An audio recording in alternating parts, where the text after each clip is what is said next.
guys, welcome back to my channel. Hope you're good. I'm starting a new series, so bodybuilding / weight training, but with a limited amount of equipment.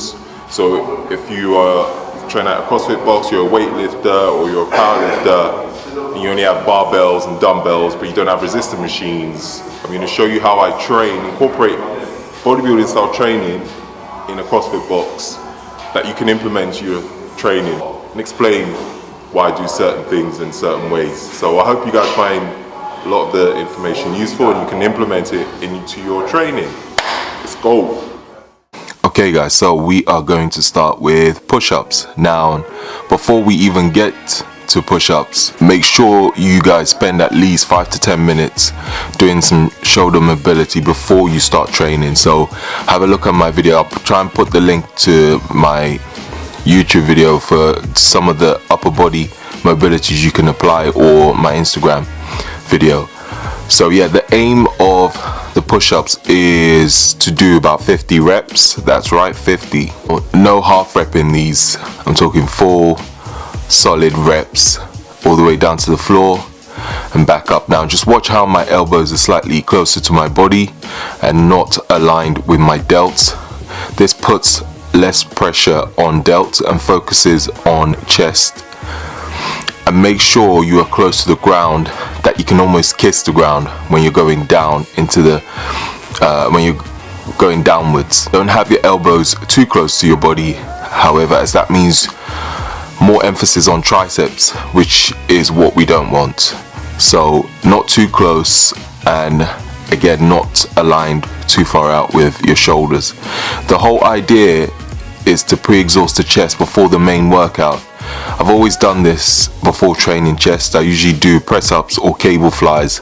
I find that it's the triceps and shoulders that fatigue before your chest, so before your chest when training. However, pre-exhausting the chest means it will fatigue equally.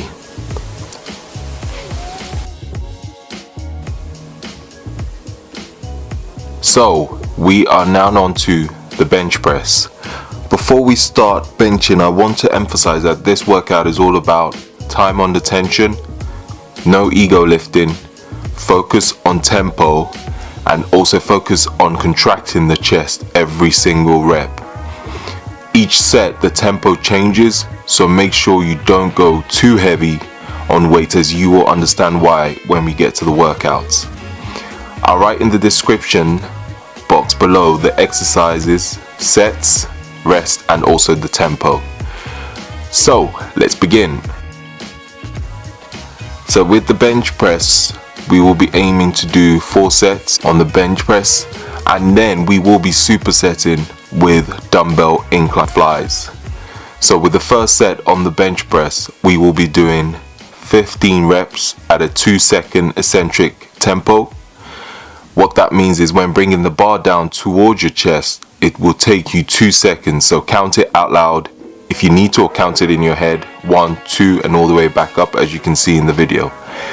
And then after 15 reps, we will be supersetting with dumbbell flies with a 2-second eccentric and a 1 to 2 second squeeze off the dumbbells at the top of the movement. Again, as you can see in the video, with the dumbbell flies, we will be doing 12 reps on all 4 sets. So you'll be supersetting every time you do a bench press.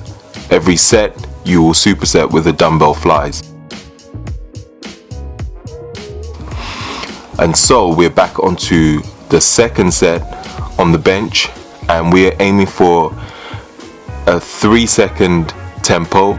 The second set of the bench press and the third set, we're aiming for 12 reps at a 3-second tempo. And again, watch how slowly I'm going with the bar on the eccentric, making sure to maintain tension on the chest.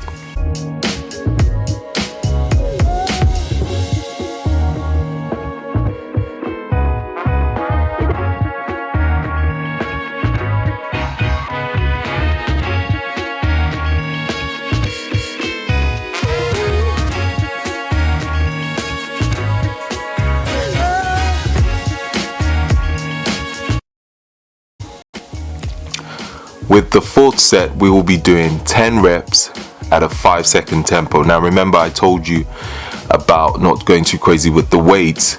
Now with a 5 second, yes, 5 seconds, that makes it a lot more challenging. So some of you are probably wondering why slow, so why am I going so slow on the eccentric? Well, the longer we can keep the muscle under tension, the more muscle fibers we're recruiting to assist the movement, which leads to hypertrophy.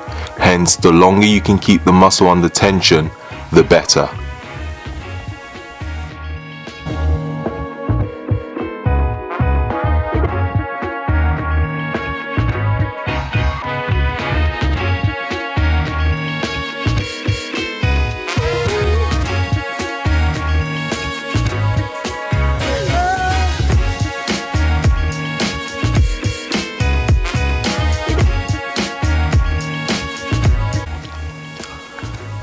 Now we're on to third exercise, which will be the pyramid dumbbell press, flat bench superset with dumbbell twist flies. I know that sounds weird, but I'll explain that in the video. So we'll start with the pyramid press. I have always done the pyramid press because it puts less strain on my delts and also allows me to fully contract my chest at the top of the movement. Make sure to keep the elbows at a slight angle and not aligned with your delts. We are aiming for a 2-second eccentric and I would say 1 to 2 second hold at the top of the movement. Make sure, as you can see in the video, to focus on squeezing both dumbbells together. As you can see, my chest fully contracts when I do that. So when you come down and you go up again, squeeze the dumbbells for 2 seconds. Why squeezing the dumbbells? Well, if you squeeze the dumbbells, that automatically contracts your chest, so you don't have to actually contract. Focus on your chest when you're at the top of the movement. Focus all your tension on those dumbbells, and that would, again, as you can see in the video, squeeze your chest together. Now we're on to dumbbell twist flies. The difference with these and a normal dumbbell flies are you will be twisting the ends of both dumbbells together, as you can see I'm doing in the video, and as you can see with my chest, it's fully contracted when I do that. So really squeeze the dumbbell together to get a full contraction on your chest. On both these movements, we are aiming for 2-second eccentric on the first and second set, and a 1 to 2 second squeeze of the dumbbells at the top of the movement. So at the top of the movement, you want to hold it for 1 to 2 seconds, and then when you going back down into the eccentric phase, you want to take about 2 seconds. And then when you get to the third set, you want to take a 3-second eccentric and a 1 to 2 second squeeze at the top. And I put an alternative for you guys also, so this will be on the floor. So if you have shoulder issues or you tend to overextend at the bottom of the movement on the bench, trust me, it makes a big difference. I actually like to do both, so alternate with bench and the floor, or you can do bench 1 week and then do these movements on the floor the next week.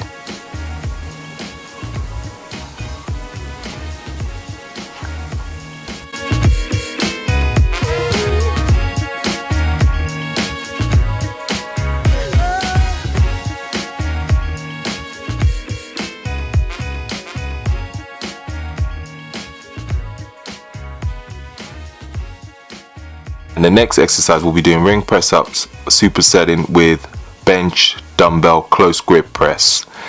Now with the ring press ups, again, the same principles with normal press ups. Elbows, bring your elbows in close to the body but not too close. So, but you don't also want it to be too wide, so it shouldn't be aligned with your shoulders.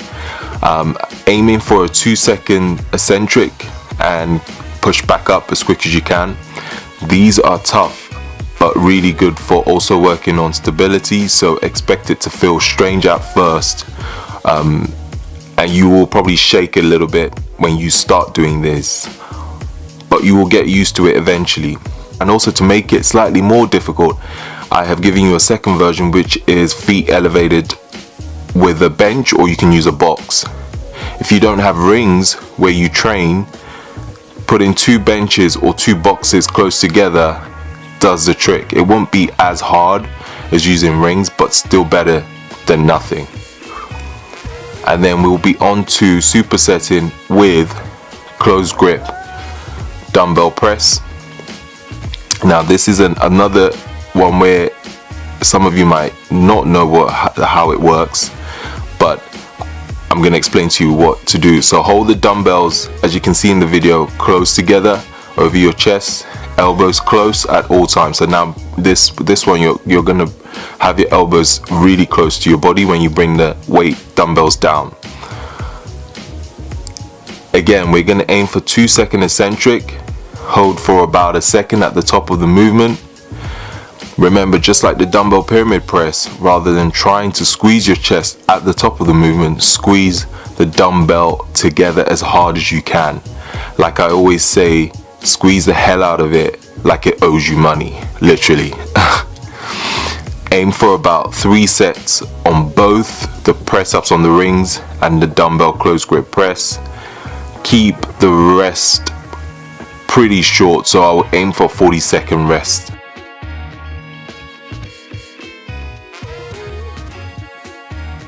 Most of these exercises I'll aim for about 45 to 60 seconds on the rest ranges as well, if I haven't put that there, if I haven't included that.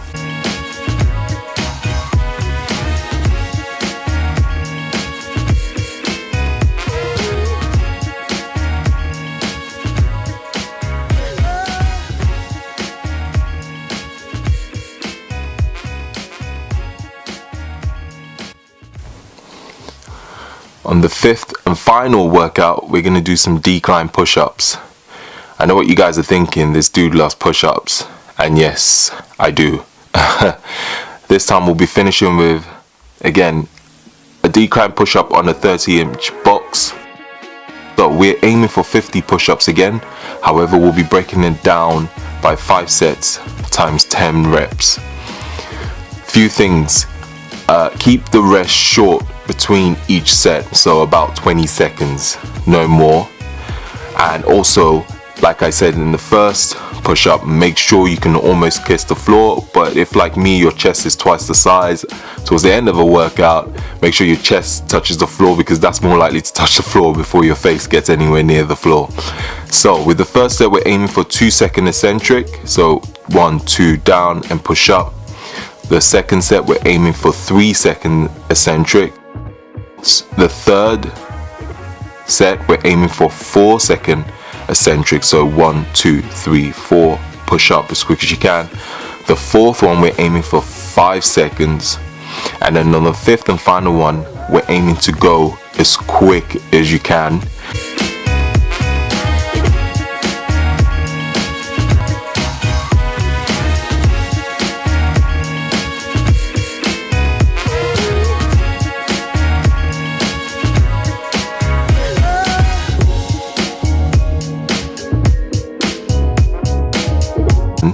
Now with this, yes, on the 5th one, you're aiming for 10 reps. However, if you can do more than 10, keep going till you literally cannot do any more. So till failure.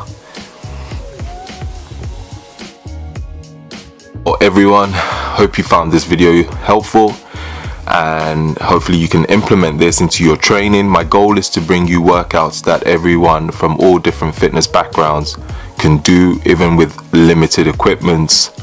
Don't forget to please leave a thumbs up if you enjoyed the video, and leave a comment if you have any questions. Thank you for watching, and hopefully get the next training video out to you soon.